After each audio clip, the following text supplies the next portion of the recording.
m'appelle Frédérique Jossinet, je suis vice-championne olympique de judo à Athènes en 2004 et j'ai participé 2 fois aux Jeux olympiques à Athènes et en 2008 à Pékin. Participer aux Jeux olympiques, c'était pas un rêve ultime. Par contre, être championne olympique ou au moins avoir une médaille, ça c'était un rêve ultime. J'ai démarré ma discipline, j'étais une très jeune judoka, j'ai démarré vers 8 ans le judo, c'était un plaisir. J'ai deux grands frères, il y en a un qui faisait du judo, pour moi je voulais faire pareil que lui. Et après ça a été très vite, parce que je vous l'ai dit, j'ai commencé le judo aux alentours de 8 ans, j'ai été détectée aux alentours de 14 ans, donc finalement très peu de temps après. Et puis à 14 ans, je suis rentrée à l'internat dans un des plus grands pôles France en fait, pour les jeunes, même le plus grand pôle France pour les jeunes. Et puis à partir de là, ça a été très vite parce que j'ai été très vite performante et chez les jeunes et chez les seniors. Et puis après, c'est parti en fait. Les premiers, c'est Athènes. On est en 2004 et moi, je me sélectionne en étant vice-championne du monde au Japon. Et donc j'ai 1 an pour me préparer et pour préparer ces Jeux en Grèce, dans le bassin des Jeux olympiques. Ça a été dur, mais on a l'habitude de dire aussi au judo que plus c'est dur à l'entraînement, plus c'est facile en compétition. Aujourd'hui, je le répète aux athlètes, malgré tout, c'est quand même très très dur parce que c'est les Jeux olympiques et que tous les athlètes se subliment ce jour-là et que c'est la guerre en fait. Vraiment, c'est la guerre, j'ai pas d'autres mots.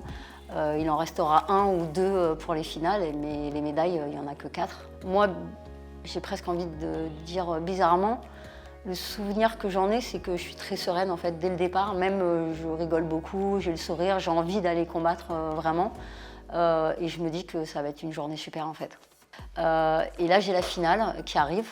Et en finale, en effet, je me prends la star, mais que j'ai pris auparavant aussi, la japonaise, qui est plus qu'une star en fait au Japon, mais aussi dans le sport japonais et presque même mondial. Et c'est vraiment la référence en fait.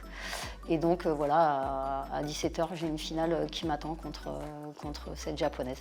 Étrangement, pas si bien que ça. Parce que le judo, on a quand même une particularité, c'est que je suis médaille d'argent. Moi, je ne suis pas un 100 mètres, j'arrive pas deuxième du 100 mètres. J'arrive deuxième après une défaite. Et puis après, ça bascule très vite parce que déjà, j'ai un entraîneur qui me félicite bien évidemment, enfin tout le collectif français. Et puis, j'étais la seule finale de la journée, je suis la première médaille de la délégation française. Du coup, il y a tout le monde aussi qui vient me voir et je comprends quand même que c'est assez extraordinaire ce qui vient de se passer aussi. Alors l'effervescence, ça retombe, mais alors pas tout de suite. Vraiment pas tout de suite parce que je suis le premier jour des Jeux et il y a 14 jours à faire. J'ai pas fait la cérémonie d'ouverture, je vais faire la cérémonie de clôture quand même. Donc je passe 14 jours à Athènes. Et alors voilà, et après les Jeux, il y a la cérémonie de clôture, le rideau se baisse sur les Jeux olympiques, on rentre chez soi, pareil, on a quelques tournages, quelques émissions de télé, on a quand même pas mal de parcours médiatiques à faire. Et au bout de à peine une semaine, ça s'arrête. Et là, on est très fatigué déjà. Moi, je me rappelle d'avoir... Mais vraiment, c'est plus que fatigué, on est épuisé psychologiquement, mentalement, physiquement. Je me repose pendant bien 1 mois et demi. Après, je reviens à Paris et c'est là que c'est dur. C'est à ce moment-là, en fait. On se rend compte quand même de tout ce qui vient de se passer, la performance, tout ce qu'on vient de vivre, cette aventure quelque part humaine qu'on vient aussi de partager. Et puis on se rend compte aussi que c'est fini. Du coup, on se dit mais qu'est-ce que je vais faire maintenant en fait? Même si on a encore les études, qu'on travaille à côté, etc. Mais ça n'a rien à voir en fait. Moi, je venais de finir un master à l'ESSEC. Et donc là, c'est pareil, c'était fini aussi. Et puis je sais aussi que si je décide de ne pas m'arrêter, de continuer une Olympiade, il va falloir vite s'y remettre parce que la concurrence en judo, ça va arriver très vite. Et du coup, moi, en fait, je suis repartie. Après le championnat d'Europe, j'ai repris un peu de vacances. J'ai réfléchi à ce que je voulais faire aussi plus tard et comment me préparer pour la suite. Et puis à un moment donné, le judo m'a manqué en fait. Et je me suis dit, ok, si ça me manque, en fait, je vais y retourner. Et c'est reparti. Les JO d'après, donc c'est Pékin, 2008.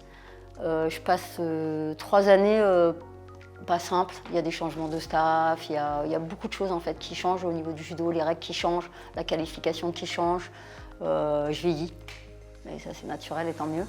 Et je ne suis pas du tout dans la même approche sur les Jeux. Et autant pour les Jeux d'Athènes, j'étais outsider, autant pour les Jeux de Pékin, j'étais leader. Enfin, j'étais vraiment la favorite, donc l'athlète ou la fille à abattre, comme on dit.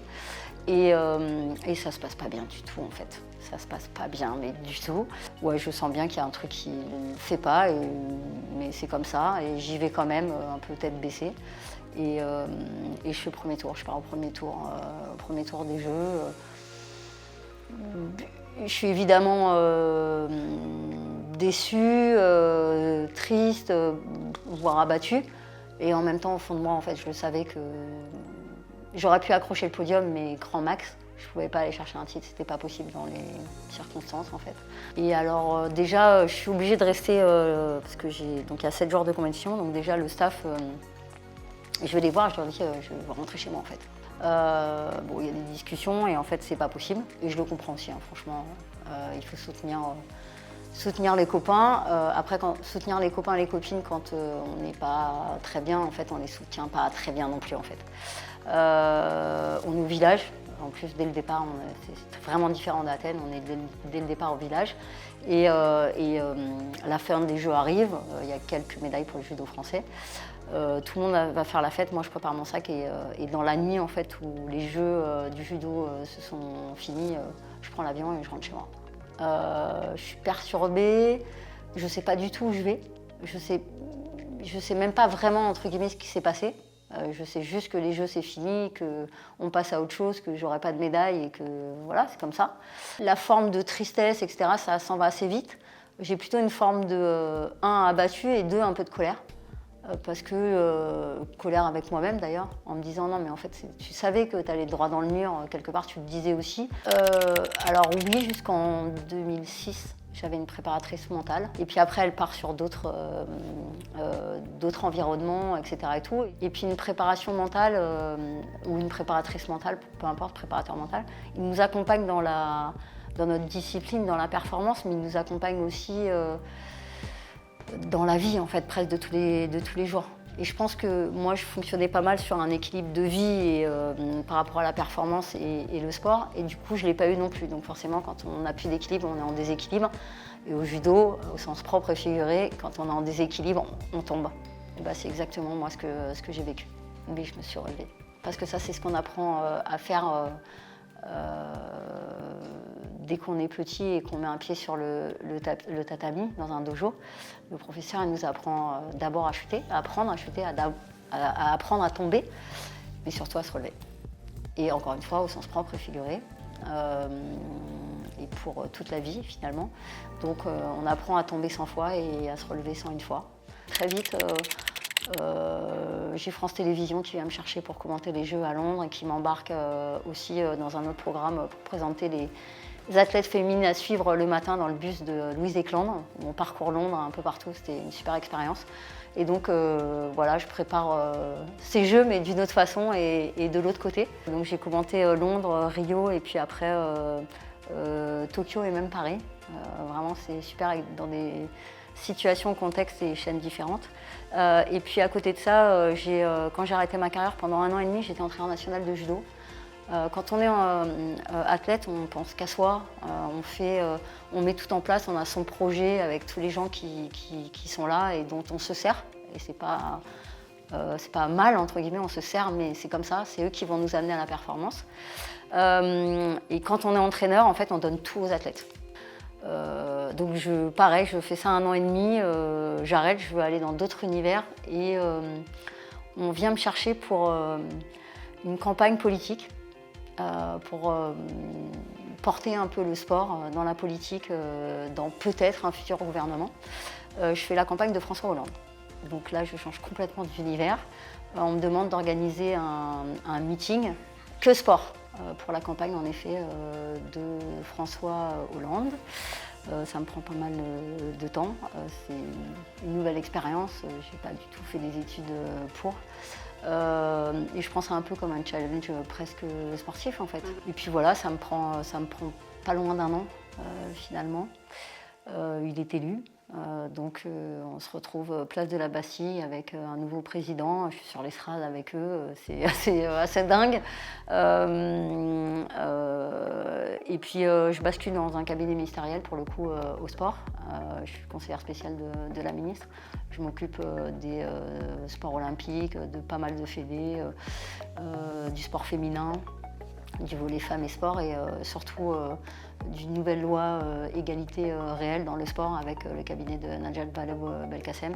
Et je comprends que le sport en fait c'est beaucoup plus que du sport. C'est à ce moment-là en fait que je découvre c'est quoi le sport dans la société en fait, pas en tant que performance ni en tant que pratique. Une fois que la loi elle est votée, j'ai la Fédération française de football qui vient me chercher. Et je passe 8 ans au foot. Après, je suis directrice du foot féminin, donc du développement du foot féminin en France. Et j'ai la charge aussi d'organiser mais de livrer une Coupe du Monde en France en 2019, donc sur 9 stades, avec des stades pleins, avec un engouement assez incroyable et voire même spectaculaire. Et puis aujourd'hui, je suis repassée à mes premiers amours. Je suis revenue au judo. Et puis 1 an et demi, j'ai pris la direction des équipes de France. Donc je suis manager général des équipes de France, filles et garçons. Non, et encore moins depuis 5 ans. Non, vraiment, ça a été un de mes premiers sujets. Et puis aujourd'hui, enfin pas qu'aujourd'hui, ça fait 8 ans que les féminines sont plus performantes que les masculins. C'est factuel. Même si on a un très grand champion, puis il y a une super épreuve maintenant qui s'appelle le Mixed Team à la fin des Jeux. L'équipe de France a gagné et à Tokyo et à Paris. Et donc aujourd'hui, c'est aussi un moyen de dire mais non, mais non seulement on doit de toute façon socialement les considérer pareilles, elles sont encore plus performantes, et puis on traite tout le monde pareil en fait. Au judo, on s'entraîne ensemble, on les traite pareil, et voilà. Bah, au début, c'est pas simple. Hein. C'est vraiment pas simple. C'est un peu les fonds de tiroir. On est plutôt pas trop mal accompagné. En tout cas, moi, j'étais pas trop mal accompagnée par ma fédération. Donc, quand je dis pas trop mal, c'est qu'on nous prend en charge les études, on nous prend en charge un petit peu l'internat, pas tout, mais un peu. Je vais chercher les sponsors. J'essaye d'aller en chercher. C'est pas simple. Tout le monde s'y met. Ma famille s'y met, mes potes s'y mettent. Enfin, tout le monde s'y met. Après, très vite, je fais quand même des résultats chez les seniors en étant jeune. Du coup, j'ai des aides de la fédération via le gouvernement, ce qu'ils appellent les aides sociales, où tous les trimestres, on a des bourses en fait, de verser. Donc ça me permet quand même, ça va mieux, mais on sait que c'est pas forcément récurrent et qu'il faut toujours assurer, en fait, c'est une forme de pression, parce qu'on est toujours, oui, il faut toujours s'assurer de faire des résultats tous les trimestres, tous les 6 mois, tous les ans, pour les garder, parce que du jour au lendemain, ça peut s'arrêter. Et du coup, voilà, on repart presque de zéro. Complètement, un athlète, c'est un vrai chef d'entreprise. Il doit gérer sa carrière sportive, gérer le quotidien, le court terme, le moyen terme, le long terme, l'après-carrière. Ça, c'est très dur, je trouve. Quand on entend les athlètes de haut niveau, faites attention, préparez la suite, etc. Alors que nous, la première chose qu'on veut, la seule chose qu'on veut, c'est être dans sa carrière, être dans le moment présent, préparer les échéances, préparer les objectifs et être champion olympique, par exemple. Gagner une Coupe du Monde, enfin peu importe. Mais c'est ça qu'on veut en fait. Et quand on nous dit, on vient à peine de commencer sa carrière et on nous dit non mais il faut penser à la suite. Mais la suite, ça peut être dans 4 ans, ça peut être dans 8 ans, ça peut être dans 12 ans, ou ça peut être à cause des blessures 2 ans après. Psychologiquement, en fait, c'est une pression qui est permanente. Et c'est ça qui est dur, je trouve. Franchement, les sportifs de haut niveau, je trouve qu'on est, en toute humilité, hein, mais je trouve qu'on est très fort après. Même dans l'approche et tout, on s'en sert pas assez, je trouve, des sportifs. Peu importe d'ailleurs dans quoi on les met, hein, mais la faculté d'adaptation, la résistance, même à la pression, au travail et tout, c'est pas mal, je trouve. Alors déjà, je me félicite, parce que c'est génial d'aller faire les Jeux, en fait. C'est peut-être cette prise de conscience, en fait, qui est importante, je pense. Bien sûr qu'on veut tous être champions olympiques, qu'on veut tous aller chercher une médaille, mais il faut profiter de sa journée de compète, je dirais de profiter à fond de chaque jour, chaque épreuve, de vraiment, c'est un peu bateau, mais de tout donner, de rien regretter, de vraiment comme si c'était sa dernière journée, son dernier combat, sa dernière fois, et qu'il n'y a pas de raison que ça s'arrête si en fait il donne tout, il lâche tout, et que en fait la pression c'est dans les pneus de voiture ou dans la bière de temps en temps, mais en fait c'est que du bon et que c'est une expérience fantastique en fait.